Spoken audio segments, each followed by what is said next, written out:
तरह तरह की बीमारी पाल रहे हैं शाकाहारी। ये लिखा हुआ है कि प्रथम सुख निरोगी काया, पहला सुख निरोगी काया, दूसरा सुख है कुछ हो माया। ज़्यादा ना हो कि कोई कट्टा दिखा के लिए ससुराल में भी जाएंगे तो इसको पहन के जाएंगे हर जगह। ये एक माध्यम है प्रचार का। क्या लगता है कि ये जिस तरीके से अभियान चल रहा है कुछ लोगों में जागरूकता आई है? वैसे इस विशेषकर ये ब्राह्मणों के लिए ही ये प्रचार हो रहा है।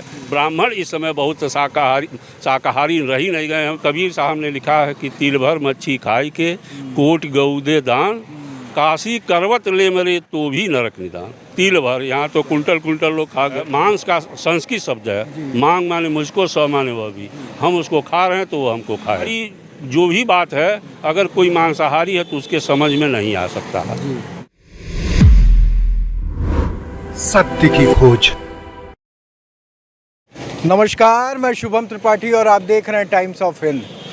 ये हमारे सामने पांडे जी मिले और कहते हैं ना कि एक जागरूकता अभियान इन्होंने शुरुआत की है और बहुत अच्छा लगा। हम रास्ते से गुज़र रहे थे तो हमने इनकी सोच को सलाम कहते हुए हमने कहा कि दर्शकों के लिए भी आप थोड़ा सा बताएं जो सारी चीज़ें हमें आपने बताई। तो आप देख रहे होंगे यहाँ पर लिखा है, साफ तौर पे आपको नज़र आ रहा होगा, जय गुरुदेव, अशुद्ध आहार से मुक्त हों और शाकाहारी हो जाओ। ये इनका अभियान है कि शाकाहारी हो जाने से क्या लाभ है, जीवन में क्या उसका परिणाम निकलेगा, आपको जो भी बीमारियां ग्रसित कर रही हैं उससे आपको क्या फ़र्क पड़ेगा। इसमें न कोई धर्म, न जाति, न भेद, न भाव, किसी भी इस प्रेरणा से हम इस वीडियो को नहीं बना रहे हैं। हम एक स्वास्थ्य के लिए इस वीडियो को और एक जागरूकता के लिए हम यहाँ पर आए और इनसे जानने की कोशिश करिए इनकी सोच क्या है। पहले थोड़ा सा आप अपना परिचय दे दीजिए हमारे दर्शकों को। हमारा नाम कपिल देव पांडे है और हम इसी डिस्ट्रिक्ट गोरखपुर डिस्ट्रिक्ट के रहने वाले हैं। हमारा पैतृक निवास गोला बाज़ार के पास है, पाणेपुर एक गाँव है, और एक निवास सूरजकुंड कॉलोनी में है। लेकिन मैं यहीं पर जय गुरुदेव आश्रम नगवा है, यहीं पर निवास करते हैं, यहीं पर रहते हैं और ये शाकाहारी का प्रचार करते हैं।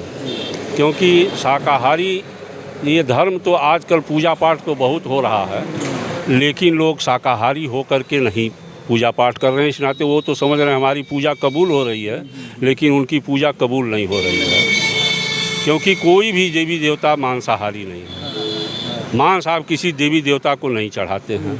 इस नाते आप समझ रहे हैं हमारी पूजा कबूल हो रही है, लेकिन वो पूजा आपकी कबूल नहीं हो रही है। शाकाहारी हो जाएंगे तो आप बीमारी से बच जाएंगे। तरह तरह की बीमारी पाल रहे हैं शाकाहारी। जो आप देख रहे हैं पूरे विश्व में ये भयंकर बीमारी जो आ रही है, ये इसी कारण आ रही है। अब आगे तो और नई नई बीमारी आ रही हैं। 1 रुपये की दवा 100 रुपये में, जब तक दवा नहीं बनना, वैक्सीन वगैरह बनना शुरू होगा, तब तक करोड़ों लोगों का सफाया हो जाएगा।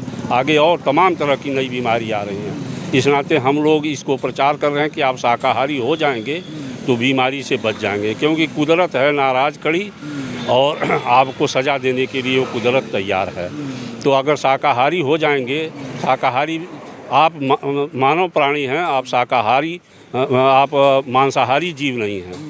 आपको प्रकृति ने, आपको भगवान ने आपको इसीलिए बनाया है उनकी सुरक्षा के लिए, और आप उन्हीं को भक्षण कर ले रहे हैं। जबकि आपके लिए तमाम मेवा मिष्ठान और सूखे गीले फल और हरी सब्जी और चावल दाल गेहूं, ये सब शाकाहारी चीज़ आपको दिया गया है। मांसाहारी जीव जो होते हैं उनका दांत जो है सुआ जैसा होता है, वो नोच के खाते हैं, पानी जीभ चाट के पीते हैं, और क्या नाम है उनका नाखून भी वैसे होता है।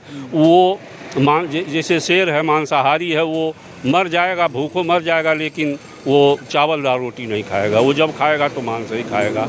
तो उसी तरह से आप अगर शाकाहारी हो जाएंगे तो आगे जो नई नई बीमारी आ रही है उससे आपका बचाव हो जाएगा।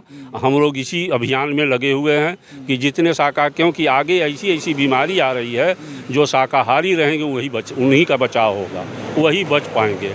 एक सवाल और भी मैं दर्शकों के माध्यम से ही पूछना चाहूँगा। लोगों को लगता है कि जो मांसाहारी भोजन है वो बहुत सेहत के लिए लाभदायक, बहुत लोगों की थिंकिंग है कि इससे अगर हम मांस खा रहे हैं तो कहीं ना कहीं सेहत अच्छी होगी, हम बलवान होंगे। बहुत लोग की मानसिकता है कि क्या ये पूर्ण रूप से गलत है कि या इसमें कुछ तो तथ्य लगता है आपको? कोई तथ्य नहीं है, ये पूर्ण रूप से ये राक्षसों का भोजन है, ये मानव का भोजन है ये नहीं है। क्योंकि देखिए हमारे वहाँ हाथी, घोड़ा, ऊँट और जितने भी जीव हैं, ये गाय, बैल, भैंस, गधा, बकरी जिसको आप खा रहे हैं वो भी शाकाहारी हैं। और इसी नाते उनको देखिए वो अपने आप को क्यों ये इसकी ज़रूरत पड़ी, आपको सत्संग सुनाने की, आपको ये वक्तव्य लेने की क्यों ज़रूरत पड़ी? क्योंकि आप अपने धर्म पर नहीं हैं, वो अपने धर्म पर हैं। वो मर जाएंगे लेकिन शराब नहीं पिएंगे, मर जाएंगे लेकिन वो मछली धो के घास पर फेंक देंगे, उस घास को नहीं खाएंगे। इस नाते आप अपने धर्म पर आ जाइए। अच्छा, ये जो आप अभियान शुरू किया है आपने, गुरुदेव जो हैं, जय गुरुदेव, उनके मार्गदर्शन से आपने इसको शुरुआत की और आप इसको प्रमोट भी कर रहे हैं बहुत बखूबी तरीके से। आप ये हमेशा पहने रहते हैं? हाँ, ये हमेशा पहन, कहीं ससुराल में भी जाएंगे तो इसको पहन के जाएंगे, हर जगह। ये एक माध्यम है प्रचार का। जैसे आप रोक करके पूछे और ऐसे पढ़ करके आप ये प्रचार है, समझिए प्रचार का कार्य हो रहा है। और स्वास्थ्य पे हम आते हैं। स्वास्थ्य में देखिए हमारी 75 साल की उम्र है, लेकिन अभी मैं लड़ने के लिए मेरी ताकत अभी उतनी बरकरार है, शाकाहारी जीवन के नाते। आप शुरू से शाकाहारी थे? क्योंकि बाई बर्थ है हमारे खानदान में, मतलब एक आध पंडित होते गए, वो भी बड़े पंडित हुए। पंडितों का तो धर्म भी है कि वो मांसाहार, मतलब मैं थोड़ा सा अलग हट के बात करूं कि ब्राह्मणों में ये जाना जाता है कि अगर वो मांस खा रहे हैं तो ब्राह्मण नहीं है। हाँ, वैसे इस विशेषकर ये ब्राह्मणों के लिए ही ये प्रचार हो रहा है।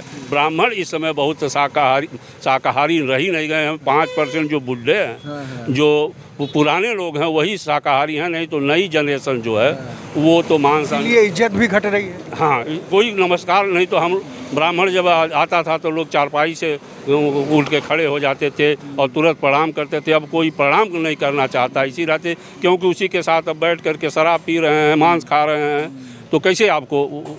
जो वर्ण व्यवस्था थी, मैं आपको थोड़ा सा हल्का सा संक्षिप्त में बताना चाहूँगा। जो वर्ण व्यवस्था थी वो धर्म और जाति से नहीं थी, आपके कर्मों से थी। जो आपने कहा कि ये शूद्र हैं, ये ब्राह्मण हैं, ये क्षत्रिय हैं, ये वैश्य हैं, उनके कर्म निर्धारित करते थे कि ये क्या है। और आज जो है ब्राह्मण घर के बच्चे जो हैं, या मैं कह सकता हूँ ना कि क्षत्रिय भी हैं, तो वो भी अपने कर्म पे नहीं है। मैं बड़े लोगों की बात नहीं करता, लेकिन एक ब्राह्मण का कर्तव्य है कि वो शिक्षा दीक्षा दे, ज्ञान अर्जन करे। शास्त्र के अनुसार लिखा, जन्मना जायते शूद्र।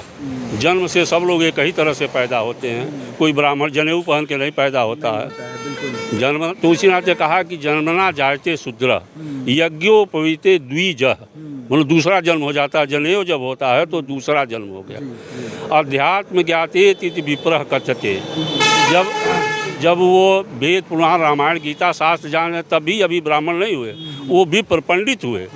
पंडित कोई भी हो सकता है, आप भी हो सकते हैं, किसी भी जात का हो सकता है। अगर रामायण जान गया, गीता जान गया, शास्त्र जान गया, भागवत जान गया, वो संत हो गए। हाँ, और उसके बाद तब ब्रह्म ज्ञाते थी ब्राह्मण कथते, जो उसको जानता है वो ब्राह्मण है। ब्राह्मण के घर पैदा। तो जो मांस मदिरा खा रहे हैं ये तो किसी श्रेणी में, तो किसी श्रेणी में नहीं है, क्योंकि वो कबीर साहब ने लिखा है कि तिल भर मच्छी खाई के कोट गऊ दे दान, काशी करवत ले मरे तो भी नरक निदान। तिल भर, यहाँ तो कुंटल कुंटल लोग खा गए, वो तिल भर के लिए मना कर रहे हैं। ब्राह्मण मीट मछली और मांस खाना बंद कर दे तो ये जितने भी हैं मांसाहारी लोग, इनका दाम कम हो जाएगा, ये मांस सस्ते हो जाएगा। हाँ, सबसे इस समय ब्राह्मण ही आगे है इसमें। इस नाते हमको ये ज़रूरत पड़ी है कि ये प्रचार किया जाए, सबको समझाया जाए। अगर 10 आदमी भी समझ जाएंगे तो कितने जीव की रक्षा हो जाए। हाँ, और सबसे बड़ी बात ये है कि ये तो धर्म की बात हो गई, आप क्या अपनाते हैं नहीं, आपकी स्वेच्छा है। आपको संविधान भी है, तो आपको उसमें कोई भारत सरकार से लेकर भारत आप स्वतंत्र। हाँ, स्वतंत्र। इसमें बात ये है ना कि आप अपने शरीर को पूरा नुकसान पहुंचा रहे हैं। 75 साल की उम्र हो चुकी है पांडे जी की, अभी भी जवान है, इनकी आवाज़ में वो बुलंदी है। और आपको देख के भी, इनकी छवि अगर आप देखेंगे विजुअल में, तो आपको पता चलेगा कि ये किसी भी एक युवा के बराबरी करने वाले इंसान हैं। उनकी बातों को आप समझिए, और आपके पास अभी तक कोई आपको बीमारी नहीं? नहीं, कोई बीमारी नहीं, कोई बीमारी नहीं। एक मतलब सीजनल बीमारी भी हमको बहुत कम होती है, जैसे सर्दी, जुकाम, बुखार, खांसी, पेट झड़ना, क्योंकि मैं बहुत संयमी जीवन, 4 बजे उठ जाना और क्या नाम है नियम से, अगर जैसे 10 बजे के अंदर 11 बजे के अंदर भोजन मिल गया तो कर लिए, नहीं तो फिर उस दिन फाका, फिर शाम को ही खाएंगे। मतलब संयम नियम से रहने के नाते हमें कोई बीमारी नहीं है, कोई बीमारी नहीं। तो ये बताइए कि दर्शकों को ये थोड़ा सा और हमें डीप में, जैसे आपने जानवरों के बारे में बताया, घोड़े के बारे में बताया और बहुत सारे जानवरों की प्रवृत्ति के बारे में बताया कि वो क्या स्वभाव होता है, क्या खाते हैं, हाथी के बारे में, तो मैं चाहूँगा कि एक बार दर्शकों को भी बताएं। हाँ, तो देखिए, हाथी सबसे भयंकर जानवर है, सबसे शक्तिशाली जानवर है, लेकिन वो खाता क्या है? पेड़ की छाल या पत्ती, यही खाता है। चलिए उसको छोड़ दीजिए, नीचे आए उस घोड़े को सबसे ताकतवर समझा जाता है। वो क्या खाता है? अगर कोई रखा तो चना खिला दिया, नहीं तो घास ही खाता है। और उसकी ताकत से दुनिया का इंजन नापा जाता है हार्स पावर में। उसके बाद बैल को कितना हो लाद दीजिए, देखिए वो सवारी धोता है, शाकाहारी है लेकिन सवारी धो लेता है। आप आइए सबसे नीचे, गधा या बकरी जिसको खा रहे हैं वो खुद शाकाहारी है, वो घास पात खा रही है और आप उसको क्या नाम है खुद खा जा रहे हैं। तो इसका सबसे बड़ा, इस समय तो आपको खाने में मज़ा आ रहा है, लेकिन आगे भगवान समय के बाद, हाँ, भगवान राम को भी बदला, बाल को छुप करके मारे थे और उनको भी कृष्णावतार में आकर के वही बाल जो है बहेलिया बना और कृष्ण भगवान को मारा। एक पेड़ के नीचे जब द्वारिकापुरी को धंसा दिए, 56 करोड़ जदुवंशी का नाश हो गया, तो आके एक पेड़ के नीचे, नदी किनारे पीपल के पेड़ के नीचे लेटे हुए थे। वो बहेलिया समझा को इनके पद्म था इनके चरण में, तो समझा कोई हिरण की आँख है और बाण मार दिया। जब पहुंचा तो देखा श्री कृष्ण भगवान हैं, तो गया बड़ा ये कहा कि हमसे बड़ा गलती हो गई। कहना कोई गलती नहीं हुई, हम भी तुमको पेड़ की ओर से छिप करके मारे थे रामावतार में, और हमारा कृष्ण अवतार हुआ है तो तुम्हारा बदला। तो जब ऐसे लोग, कर्म जो है लौट के आता है। हाँ, कर्म लौट के आता है। अगर आप बकरी को खा रहे हैं तो आपको भी बकरी बनना पड़ेगा, आपको भी कभी कोई खाएगा। हाँ, कभी खाएगा। ये बदला इस संसार का, लेन देन का ही संसार है। और जैसे परिवार में ही भी हैं तो लेन देन का ही संसार। अब ये मत समझिए कि लड़का हमारा लड़का है, पत्नी पुत्री ये सब लड़के नहीं है। या तो कर्जा खाए हैं तो भरने आए हैं, या तो हम कर्जा खाएं उनको। जैसे हम पेंशनर हैं, हम मरते दम तक जिस दिन मरेंगे उस दिन बंद होगी। आप सरकारी नौकरी में? हाँ, सरकारी नौकरी। किस बिजली विभाग में थे? पहले मिलिट्री में थे, मिलिट्री से रिटायर होने के बाद बिजली विभाग में चले गए। हाँ, पहले ये आर्मी में थे और उसके बाद ये बिजली विभाग में आए। और आपने जय गुरुदेव से पहली नहीं, जय गुरुदेव तो हम शादी के पहले ही इंटरमीडिएट में थे, सन 68 में ही हम, क्योंकि गोरखपुर आए थे स्वामी महाराज, उसी वो आपकी मन की ही बात सब बताते थे। तो हमने कहा कि अगर हमारे मन की बात बता देंगे तो हम इनको आज से गुरु मान लेंगे। और पूरे सत्संग में हमारे जो भी मन में था सारी वो उसी दिन हमने नामदान गुरु मंत्र ले लिया, गुरु दीक्षा ले लिया उसका। इतना लंबा समय, क्या लगता है कि ये जिस तरीके से अभियान चल रहा है, कुछ लोगों में जागरूकता आई है? बहुत से शहर में तो नहीं आ रही है, देहातों में लोग इसका महत्व समझ रहे हैं। हाँ, सेहत के लिए कुछ युवा जो हैं उनको आप क्या मार्गदर्शन देंगे? सेहत के लिए अगर शाकाहारी हैं तभी उनकी सेहत दुरुस्त है, नहीं तो डॉक्टर के वहाँ जा कर के उनको वो दवा के ऊपर जिस तरह से धान गेहूँ दवा से पैदा कर रहे हैं, उसने आपको भी दवा खाना है। आजकल युवा जो है नशे में बहुत ज़्यादा एडिक्टेड हो गया है। नशा का मतलब नस जो नस को प्रभावित करे उसी को नशा कहते हैं। नशा करता क्या है? जैसे गांजा, भांग, अफीम, शराब पी लेते हैं, वो नस को प्रभावित कर देता है, लुंज पुंज हो जाते हैं, ताकतवर आदमी की ताकत खत्म हो जाती है। और ऐसे करते करते कुछ दिन के बाद उनकी शरीर भी, हाँ, शरीर में अंदर की जो मशीनें हैं वो सब सॉफ्टवेयर काम करना हो बंद, हाँ, सब बंद कर। ये तो सही दिखेगा। हाँ, लेकिन सॉफ्टवेयर खत्म हो जाएगा। हाँ, तो कुछ उपाय या कुछ ऐसी चीज़ें युवाओं के लिए जो पढ़ने वाले बच्चे हैं या जीवन में कुछ आगे करना चाहते, स्वास्थ्य है तो सब कुछ है। हाँ, नहीं, शास्त्र में लिखा हुआ है कि वीर भोग्या वसुंधरा, जो जिसके पास ताकत है वही, नहीं तो डॉक्टर कहेगा ये नहीं खाना है तो वो नहीं खाना है तो वो नहीं खाना। वीर भोग्या वसुंधरा। और लिखा हुआ है कि प्रथम सुख निरोगी काया, पहला सुख निरोगी काया, दूसरा सुख है कुछ हो माया, ज़्यादा ना हो कि कोई कट्टा दिखा के ले ले। ज़्यादा जीवन यापन। हाँ, जीवन यापन के। तो जो हमारा तीसरा है कि पुत्र आज्ञाकारी हो। और आजकल के ज़माने में देख रहे तो आप पे निर्भर नहीं कहता हो, तो पुत्र पे हाँ, मतलब सुख के बारे में बताया गया है कि तीसरा सुख ये है, चौथा पतिव्रता नारी हो। यही 4 सुख संसार में बताया गया है। और 4 ही देव हैं और इन देवों को लोग भूल गए हैं। आजकल इसी नाते वृद्धाश्रम तमाम खुल गए हैं, इन देवताओं को भूल गए हैं। क्योंकि एक बार देवताओं की सभा लगी कि इसमें कौन सबसे बड़ा है और उसकी पूजा किसकी पूजा की जाए पहले, क्योंकि तमाम तरह के 33 करोड़ देवता हैं, किसकी पूजा पहले की जाए। तो ये होड़ लगा कि ब्रह्मा के पास गए तो ब्रह्मा कहे कि हम नहीं बता पाएंगे किसकी पूजा पहले हो। विष्णु के पास गए, वो भी ये कह दिए, कहे कि आप जाइए, शंकर जी बताएंगे। शंकर जी के पास लोग गए तो वहाँ सब लोग थे, किसी का चूहा, गणेश जी की चूहा सवारी, किसी का मोर, किसी का सवारी भी देखिए, किसी का उल्लू, किसी का ऐसे ऐसे सवारी भी हैं। लोग गए और कहे तो शंकर भगवान ने कहा ठीक है, हम निर्णय कर दे रहे हैं, पृथ्वी का एक चक्कर लगा के जो पहले आएगा उसी की पहले पूजा होगी। तो सब लोग कहे ठीक है। गणेश जी कहे पिताजी हमारा सवारी, हम तो खुद मोटे हैं और ये हमारे चूहा सवारी, हम कैसे पार करेंगे। तो वही तो नारद जी कहे कि अरे माता पिता से बड़ा कौन देवता है। तब तक पार्वती जी उधर बैठी थी, जा खींच के ले आके शंकर जी के पास बैठा कर एक कौन कहे 7 फेरा करके वहीं खड़े हो गए। तो अंत में इसी नाते गणेश जी की पूजा पहले होती है। हाँ, किसी भी शुभ काम से पहले गणेश जी की पूजा होती है। ये तो धर्म की बातें हो गई, आपने शास्त्र भी बता दिया। युवाओं को दिनचर्या, एक चीज़ छूट गया, वो देखिए शास्त्र में लिखा है मातृदेवो भव, पितृदेवो भव, उसके बाद आचार्य देवो भव, और चौथा है अतिथि देवो। आपके वहाँ कोई भी आ जाए, आजकल को बहुत कम लोग, नहीं पहले तो बहुत अतिथि आते, मेहमान को भगवान के स्वरूप माना जाता है, उसको भगवान के स्वरूप माना जाता। यही 4 गिलास पानी भी नहीं पूछते, यही 4 देवता हैं। अभी हमारे बहुत सारे युवा भी जुड़ते हैं, जो पढ़ने लिखने वाले बच्चियां हैं।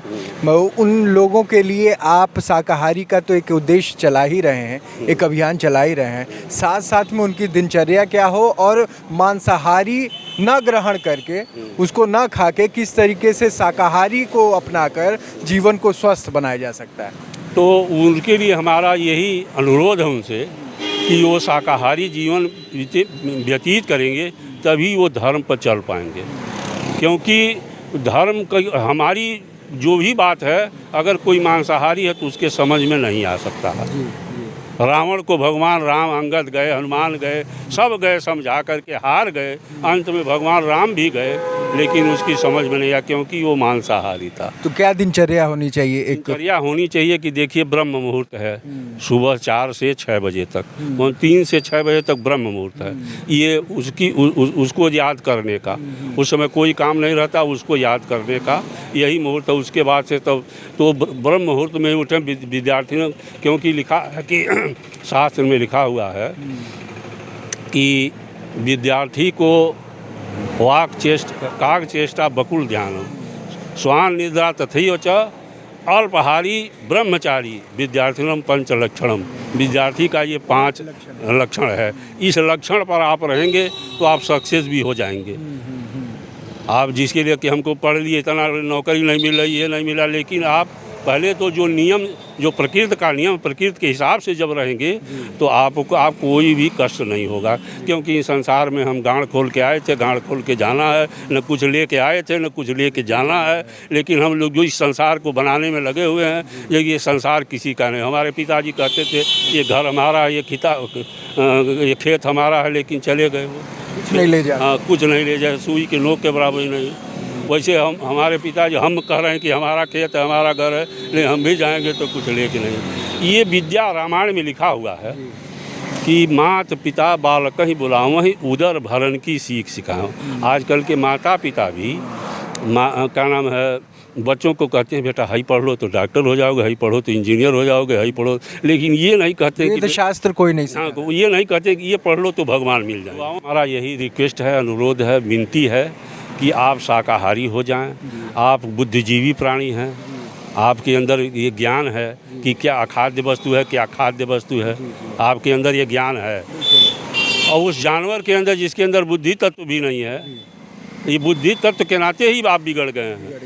बहुत ज़्यादा ज्ञान। हाँ, ज़्यादा ज्ञान हो गया है। तो आप अपने क्योंकि इसमें रामायण में लिखा है विवेक, विवेक से, विवेक का मतलब हुआ दूध पानी जैसे एक में मिला देगा। हंस एक ऐसा है कि दूध पी लेता है, पानी को छोड़ देता। विवेक बुद्धि यही है कि आप क्या सही है क्या गलत है, ये आप अपने विवेक बुद्धि से सोच करके वही खाएं और उसी और कैसे रहें, कैसे हमारे बाप दादा रहते थे, कैसे लोग रहते हैं, और दूसरे को जो अच्छे रहें, अच्छे राह पर हैं, उन्हीं का आप साथ भी करें, उन्हीं से आप वार्तालाप भी करें, जिससे आपका जीवन सुधर जाए। ये बहुत अच्छा संदेश था। और इन्होंने कोई ऐसा नया चीज़ कि आप इस चीज़ को खाइए, इसको ना खाइए, ना मिनाही की। बस इन्होंने कहा कि मांस आप मत खाइए। एक मांस ना खाने से आपका स्वास्थ्य बेहतर होगा, और वो स्वास्थ्य बेहतर होगा तो आप जीवन में कुछ कर पाएंगे। जो लक्ष्य और जो मंजिल आप पाना चाहते हैं उसमें आप सहायक रहेंगे। हाँ, तो वही मांस जो है, मांस का संस्कृत शब्द है, मांग माने मुझको, स माने वह भी। हम उसको खा रहे हैं तो वो हमको खाएगा। हाँ, तो आपका बहुत बहुत हमारा धन्यवाद टाइम्स ऑफ हिंद पे आने का। Times of Hind, times of Hind के हम बहुत बहुत धन्यवाद करते हैं, और कि ये आप प्रचार करें जिससे युवाओं में थोड़ी समझ आ जाए, उनको सही रास्ता मिल जाए, जिससे उनका जीवन सुधर जाए। नहीं तो कलयुग में 50 साल भी वो जाने वाले नहीं हैं। हम तो 75 साल के हो गए हैं, अभी उम्मीद करते हैं 25 साल, हालांकि जीवन का कोई मानव योनि जो है आप पूर्ण करके जाए। हाँ, क्योंकि लिखा है जीवन सरदा सतम, 100 साल की सबको उम्र मिली है, किसी की कम बेसी नहीं है। अब आपके ऊपर है कितना जी सकते हैं, जी सकते हैं और कैसे जी सकते हैं। तो ये रहा टाइम्स ऑफ हिंद का ये एक हिस्सा, और आपने हमें ये रास्ते में मिले। हम चाहते थे कि ये जो संदेश देना चाहते हैं आप तक पहुँचे। तो कैसा लगा कमेंट सेक्शन में ज़रूर बताइएगा, और इस ज्ञान से अगर आपको कुछ फ़ायदा मिलता है इस जीवन में अपनाइए, हो सके तो अपनाइए, कोशिश करिए कि इसको एक निष्कर्ष तक निकालिए। देखते रहिए टाइम्स ऑफ हिंद। मैं शुभम त्रिपाठी, नमस्कार, जय हिंद, जय भारत।